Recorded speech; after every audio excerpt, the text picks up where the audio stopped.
Sige, Big Brother na lang. Para medyo na lang. Big Brother.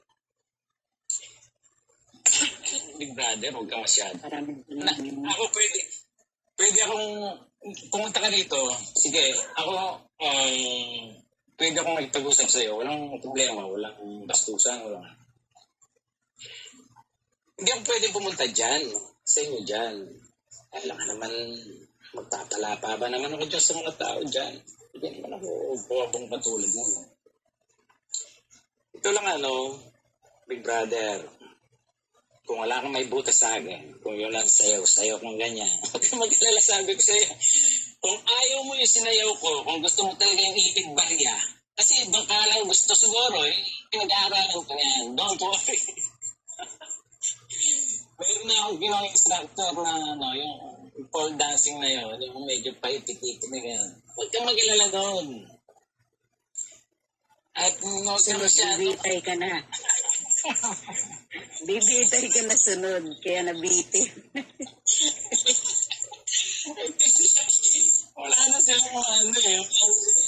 ko sa inyo. Pero okay lang yun. Siyempre, normal, masakit ang loob nyo sa akin. Kahit anong itawag nyo, okay lang naman sa akin yun. Wala naman. Ayaw nila nun, Kurt Whisper.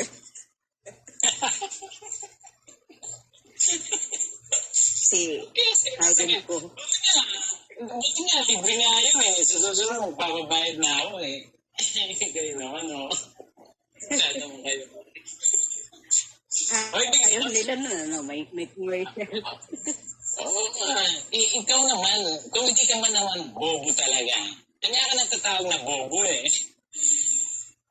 Nasa 2024 na tayo. Tingnan mo dyan sa mga dyan. Kung ayaw mong tingnan ng pagkway, hindi mo tingnan New society na, Ian, new society, hindi na old-fashioned. Entertainment, itong nangyayari sa atin. Ako gusto ko lang ganun. Papatawa. Siyempre, yung mga kasama ko yan. Bakit kayo nagkikilap ko sa akin? Ano ang problema nyo? Pag wala kayong may banag, na makainom, ganito. Tao kami. Meron kaming binili. Ikaw na ba? Ikaw ba? Ano ba? Perfect ka ba? Perfect ka? Kung magano ka naman sa mga ibang tao kasi, magaling ka Alam mo, matalino ka. Pero bobo ka. Ano mo lang kasi, bing bobo, ganito alam mo, bilib ako sa iyo may talino ko Yung talino mo hindi ko kaya yun Magaling ka magsalita.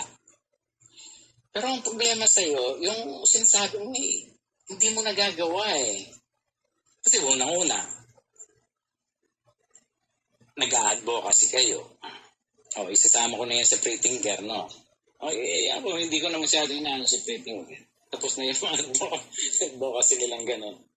Yung mga kababaihan, yung mga bata, yung mga grabyado.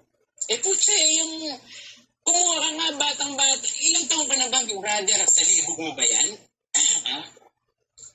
Wala ka namang kung ibang medyo neuron, yung medyo maano na yung pag-iisip.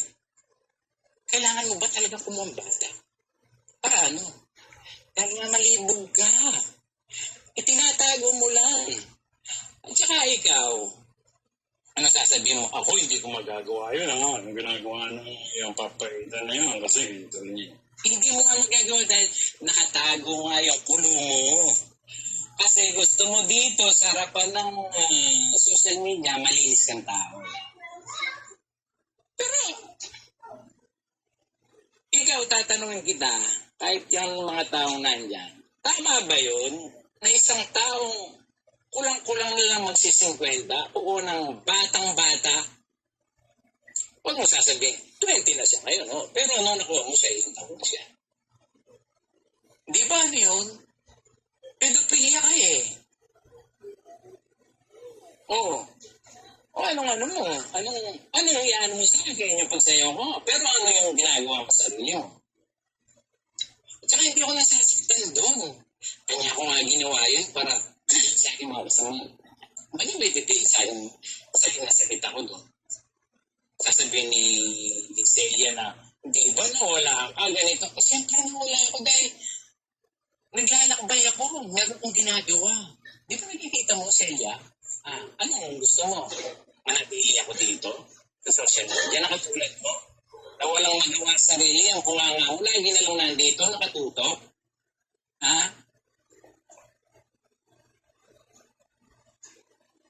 Ikaw nga, maghapon kang nandyan. Kita mo yung oras ka nag-upsa. Kasi kumagang-umaga, di ba? Imbis na kausapin mo yung asawa mo, yung mga anak mo, ba't ka nandito nagkikipag Pwede, yung minsan, or mga 30,